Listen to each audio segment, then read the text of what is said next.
बता दी।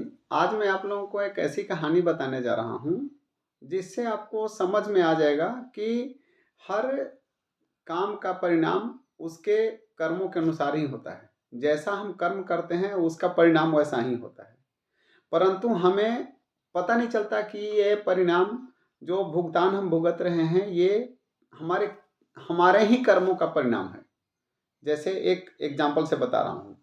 एक कंपनी का मालिक जब कंपनी घाटे में जाने लगी तो उसने क्या किया कि अपने जनरल मैनेजर को बुलाकर डांटा। बोला तुम्हारी वजह से कंपनी घाटे में जा रही है। जनरल मैनेजर वहाँ से उबलता हुआ बाहर निकला तो उसने क्या किया कि पूरे एरिया मैनेजर को बुलाकर डांट दिया। बोला तुम लोगों की वजह से कंपनी घाटे में जा रही है। एरिया मैनेजर अपने अपने इलाके के ब्रांच मैनेजर्स को डांट दिए। बोला तुम्हारी वजह से कंपनी घाटे में जा रही है। ब्रांच मैनेजर ने सेल्समैन को बुलाकर डांट दिया। बोला तुम लोगों की वजह से कंपनी घाटे में जा रही है। अब सेल्समैन क्या करते, उसने चपरासी को बुलाकर डांट दिया। बोला तुम्हारी वजह से कंपनी घाटे में जा रही है। वो बोला साहब मैंने क्या किया, हमारी वजह से कंपनी घाटे में कैसे जा सकती है। तो उसने बोला कि देखो ऐसा है, यदि तुम हम लोगों को चाय पानी टाइम से दे दो तो हम लोग फील्ड में निकल जाएं, और फील्ड में जब काम करें तो फिर कंपनी को घाटा क्यों होगा। तुम चाय पानी देने में हमें लेट कर देते हो। अब चपरासी किसको डांटने जाए, क्योंकि हर आदमी का फितरत होता है कि अपने से नीचे वाले को ही डांट सकता है, ऊपर वाले को नहीं कोई डांटता। तो चपरासी दिन भर बेचारा अंदर अंदर बिल्कुल गर्म होता रहा, उबलता रहा। शाम को जब घर गया तो अपनी बीवी को डांट दिया। बोला तुम्हारी वजह से कंपनी को घाटा हो रहा है। बीवी बोली मेरी वजह से कंपनी को घाटा हो रहा है, आश्चर्य की बात है, ऐसे कैसे हो सकता है, मैं आपकी कंपनी में क्या करती हूँ जो मेरी वजह से कंपनी को घाटा हो रहा है। तब उसने बोला कि तुम काम धाम कर नहीं रही हो, खा खा के मोटी होती जा रही हो। बोला यदि तुम मुझे टाइम से खाना पानी दे दो तो मैं ऑफिस टाइम से जाऊं, साहब लोगों को टाइम से पानी पिला दूं, चाय पिला दूं, वो लोग अपना फील्ड में निकल जाएं और कंपनी को फायदा हो जाए, घाटा ना हो। बीवी क्या करती, बीवी ने बच्चे को डांट दिया। बोला तुम्हारी वजह से कंपनी को घाटा हो रहा है। बच्चा बोला हमारी वजह से कैसे घाटा हो रहा है। बोला अरे अगर तुम अपना काम खुद कर दो तो मैं तुम्हारे पापा को तैयार कर दूं, और वो अपना जाएंगे तो उधर ऑफिस का काम सब कुछ टाइम से हो जाएगा और कंपनी को फायदा हो जाएगा, घाटा नहीं होगा। बच्चा किसको डांटने जाए, बच्चे से तो छोटा कोई है नहीं।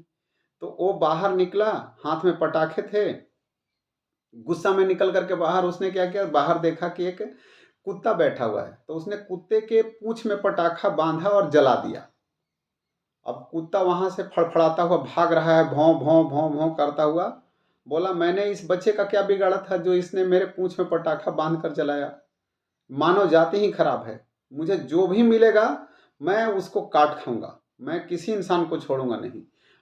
भागता हुआ जा ही रहा था कि उसको देखा कि एक दिखाई दिया कि एक आदमी, बूढ़ा आदमी छड़ी के सहारे जॉगिंग कर रहा है, वॉकिंग कर रहा है। उसने बोला मानव है। वो जा करके और लपक करके कुत्ते ने उसके पैर में काट लिया।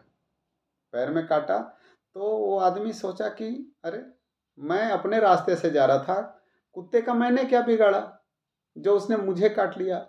कुत्ते को तो ना मैं मारा, ना डांटा, ना गाली दिया, कुछ नहीं किया।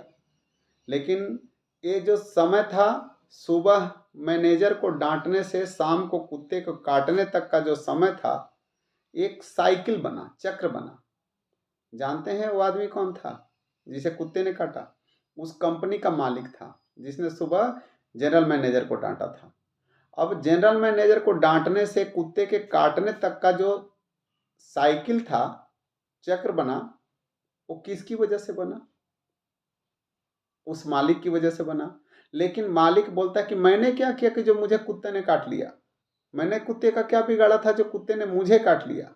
लेकिन असल में कुत्ते को काटने का बीज किसने बोया था? उस मालिक ने बोया था। तो बोओगे अगर बबूल तो आम कहाँ से पाओगे? जैसा कर्म करोगे वैसा ही फल मिलेगा। हाँ ये हो सकता है कि हमें पता न चले उस मालिक जैसा कि ये परिणाम मेरे ही द्वारा किए गए कर्मों का फल है। तो उम्मीद है कि आप लोग अच्छे कर्म करेंगे, उसका परिणाम जरूर मिलेगा, फल मिलेगा। आज नहीं तो कल मिलेगा, फल मिलेगा। चाहे अच्छा करें या बुरा करें, अच्छा करेंगे तो अच्छा फल मिलेगा और बुरा करेंगे तो बुरा फल मिलेगा। नियति बिल्कुल अपने नियत समय से चलती है। Thank you. जय माता दी।